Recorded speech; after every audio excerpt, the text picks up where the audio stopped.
नमस्कार दोस्तों, आप सभी का स्वागत है आपके अपने YouTube चैनल में। दोस्तों, आज हम हिंदी साहित्य में आधुनिक काल के काव्यखंड समकालीन कविता के बारे में पढ़ने वाले हैं। दोस्तों, आज हम समकालीन कविता के प्रमुख कवि, समकालीन कविता में हुए प्रमुख काव्य आंदोलन और उनके प्रवर्तक को पढ़ेंगे। समकालीन कविता के प्रमुख कवियों एवं उनकी रचनाओं के बारे में इस वीडियो में हम बात करने वाले हैं। दोस्तों, अगर आप हमारे चैनल पर नए हैं तो प्लीज़ पहले चैनल को सब्सक्राइब कर दें और बेल आइकन को प्रेस कर लें ताकि हमारे आने वाले सभी वीडियो का नोटिफिकेशन आपको मिलता रहे। हिंदी साहित्य में सन 1960 ईस्वी के बाद की कविता को समकालीन कविता कहा जाता है। हालांकि इसको लेकर विद्वानों के बीच विवाद की स्थिति है। 1960 ईस्वी के बाद की कविता को साठोत्तरी कविता भी कहते हैं। डॉक्टर विशंभर नाथ उपाध्याय तथा डॉक्टर बच्चन सिंह ने समकालीन कविता को साठोत्तरी कविता कहा है। दोस्तों, समकालीन कविता को साठोत्तरी कविता भी कहा जाता है। डॉक्टर विशंभर और डॉक्टर बच्चन सिंह ने समकालीन कविता को साठोत्तरी कविता कहा है। सन 1960 ईस्वी के बाद कविता में विभिन्न तरह के काव्य आंदोलन की प्रवृत्तियां विकसित हुई, जिनमें अकविता, जनवादी कविता, नवगीत आंदोलन प्रमुख हैं। इसके अतिरिक्त कुछ गौण प्रवृत्तियां भी हैं, जैसे विचार कविता, बीट कविता, युद्धसावादी कविता, कैप्सूल सूत्र कविता इत्यादि दिखती हैं। समकालीन कविता का प्रवर्तन डॉक्टर विशंभर नाथ उपाध्याय ने सन 1976 ईस्वी में अपनी पुस्तक समकालीन कविता की भूमिका के माध्यम से किया। इसके अंतर्गत एक ओर तो जहां राज कमल चौधरी, जगदीश चतुर्वेदी, श्याम परिमल जैसे कवितावादी कवियों को स्थान दिया गया, दूसरी ओर धूमिल, कुमारेंद्र, पारसनाथ, वेणुगोपाल जैसे प्रतिबद्ध कविता व संघर्षशील कविता के उपन्यायकों को भी सम्मिलित कर लिया गया है। समकालीन कविता समसामयिकता के अर्थ में ग्रहण किया गया है। विभिन्न काव्य आंदोलन एवं उसके प्रवर्तक को दोस्तों हम पढ़ लेते हैं। अकविता, दोस्तों सन 1963 ईस्वी में जगदीश चतुर्वेदी ने प्रारंभ नामक काव्य संकलन से इसकी शुरुआत की। दोस्तों, अकविता की शुरुआत सन 1963 में जगदीश चतुर्वेदी ने प्रारंभ नामक काव्य संकलन से इसकी शुरुआत की, किंतु इसके प्रवर्तक श्याम परमार माने जाते हैं, क्योंकि सन 1965 ईस्वी में उन्होंने अकविता पत्रिका के माध्यम से इस आंदोलन को गति प्रदान किया। नवगीत, दोस्तों नवगीत सन 1958 ईस्वी में राजेंद्र प्रसाद सिंह द्वारा संपादित गीतांजलि शीर्षक से नवगीत परंपरा की शुरुआत मानी जाती है। हिंदी गजल, दोस्तों हिंदी गजल के प्रवर्तक आमिर खुसरो को माना जाता है और आधुनिक हिंदी गजल के प्रवर्तक दुष्यंत कुमार माने जाते हैं।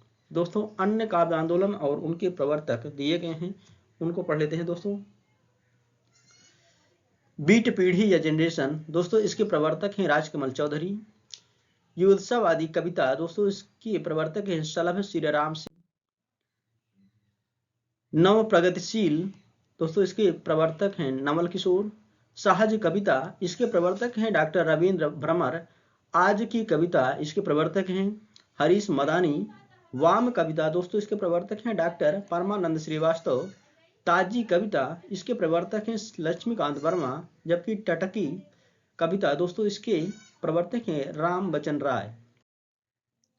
श्री कृष्ण तिवारी का कथन, नवगीत हिंदी कविता की खोई हुई अस्मिता की तलाश है। दोस्तों, श्री कृष्ण तिवारी ने नवगीत हिंदी कविता के बारे में ऐसा कहा है। समकालीन कविता के प्रमुख कवियों के बारे में पढ़ लेते हैं। दोस्तों, सुदामा पांडे धूमिल, दोस्तों इनका जन्म 1936 ईस्वी में वाराणसी के पास एक खोखली गांव में हुआ था तथा 1975 ईस्वी में 38 वर्ष की अल्पायु में ही ब्रेन ट्यूमर से उनकी मृत्यु हो गई। ये हिंदी की समकालीन कविता के दौर के मील के पत्थर सरीखे कवियों में से एक हैं। उनकी कविताओं में आजादी के सपनों को, मोह भंग की पीड़ा और आक्रोश की सबसे सशक्त अभिव्यक्ति मिलती है। व्यवस्था जिसने जनता को छला है, उसको आईना दिखाना मानो धूमिल की कविताओं का परम लक्ष्य है। धूमिल के प्रमुख काव्य संग्रह हैं संसद से सड़क तक, इसका प्रकाशन हुआ था दोस्तों 1972 ईस्वी में। कल सुनना मुझे, दोस्तों इसका प्रकाशन हुआ था 1926 ईस्वी में। सुदामा पांडे का प्रजातंत्र, इसका प्रकाशन हुआ था 1984 ईस्वी में। धूमिल की चर्चित कविताएं हैं दोस्तों मोचीराम, पटकथा, रोटी और संसद, लोहे का स्वाद आदि। ये सभी चर्चित कविताएं हैं धूमिल जी की। धूमिल ने अपनी कविता रोटी और संसद में 3 आदमी की चर्चा किया है। दोस्तों अन्य प्रमुख समकालीन कवि एवं उनकी रचनाएं हैं राजकमल चौधरी, दोस्तों इनकी रचनाएं हैं कंकावती, मुक्ति प्रसंग, स्वरगंधा। लीलाधर जगूड़ी, दोस्तों इनकी रचनाएं हैं नाटक जारी है, शंखमुखी शिखरों पर। कैलाश वाजपेयी, इनकी रचनाएं हैं देहात से हटकर, तीसरा अंधेरा। मंगलेश डबराल, इनकी रचनाएं हैं पहाड़ का रास्ता, आवाज भी एक जगह है। जगदीश गुप्त, दोस्तों इनकी रचनाएं हैं नाव के पांव, आदिम एकांत। आदम गोंडवी, दोस्तों इनकी रचनाएं हैं धरती की सतह पर, समय से मुठभेड़। दुष्यंत कुमार, दोस्तों इनकी रचनाएं हैं सूरज का स्वागत, साए में धूप। श्रीकांत वर्मा की रचनाएं हैं दिनारंभ, माया दर्पण, जलसा घर, मगध। रामदरस मिश्र, दोस्तों इनकी रचनाएं हैं बेरंग बेनाम चिट्ठियां, पक गई धूप, कंधे पर सूरज, दिन एक नदी बन गया। लक्ष्मीकांत वर्मा की प्रमुख रचनाएं हैं अतुकांत, तीसरा पक्ष। मलयज की रचना है जख्म पर धूप। कात्यायनी की रचना है चेहरों पर आंच, 7 भाइयों के बीच चंपा। अनामिका, दोस्तों इनकी रचनाएं हैं गलते पत्तों की चिट्ठी, कविता में औरत। मैत्रेय पुष्पा की रचना है लकीरें। दोस्तों प्रैक्टिस के लिए पहला प्रश्न है धूमिल ने रोटी और संसद कविता में कितने आदमियों का जिक्र किया है? आपके विकल्प हैं 3, 2, 5, उपर्युक्त में से एक से अधिक या फिर उपर्युक्त में से कोई नहीं। इसका सही विकल्प हो जाएगा विकल्प का, धूमिल ने रोटी और संसद कविता में 3 आदमियों का जिक्र किया है। लक्ष्मीकांत वर्मा का कृतित्व जितना बड़ा है उतना ही अस्त व्यस्त है, यह कथन किस आलोचक का है? आपके विकल्प हैं हजारी प्रसाद द्विवेदी, राम स्वरूप चतुर्वेदी, विजय देव नारायण शाही, उपर्युक्त में से एक से अधिक या फिर उपर्युक्त में से कोई नहीं। इसका सही विकल्प हो जाएगा दोस्तों विकल्प खा, राम स्वरूप चतुर्वेदी। नवगीत हिंदी कविता की खोई हुई अस्मिता की तलाश है, उपर्युक्त कथन किस आलोचक का है? आपके विकल्प हैं रामचंद्र शुक्ल, राम स्वरूप चतुर्वेदी, श्री कृष्ण तिवारी, उपर्युक्त में से एक से अधिक या फिर उपर्युक्त में से कोई नहीं। इसका सही विकल्प हो जाएगा विकल्प गा, श्री कृष्ण तिवारी। निम्नलिखित में से असंगत युग्म का चयन कीजिए। दोस्तों इसका सही विकल्प हो जाएगा विकल्प अंगा, उपर्युक्त में से कोई नहीं, क्योंकि दोस्तों इसमें असंगत युग्म का चयन करना था और सभी युग्म सही सुमेलित हैं।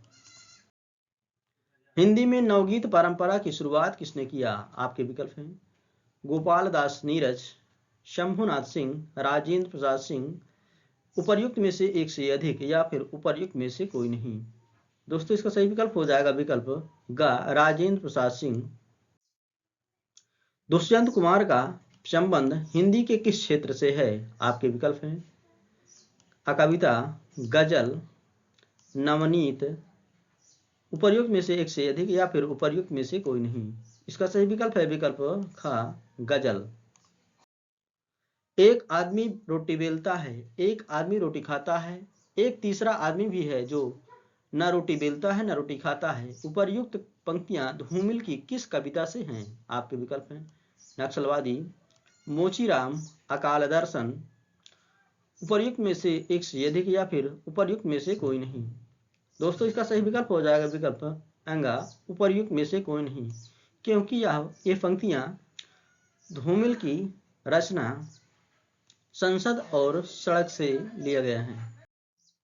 निम्नलिखित में से कौन सी रचना राजकमल चौधरी की है? आपके विकल्प हैं स्वरगंधा, कांकावती, मुक्ति प्रसंग, उपर्युक्त में से एक से अधिक या फिर उपर्युक्त में से कोई नहीं। दोस्तों इसका सही विकल्प हो जाएगा विकल्प घ, उपर्युक्त में से एक से अधिक।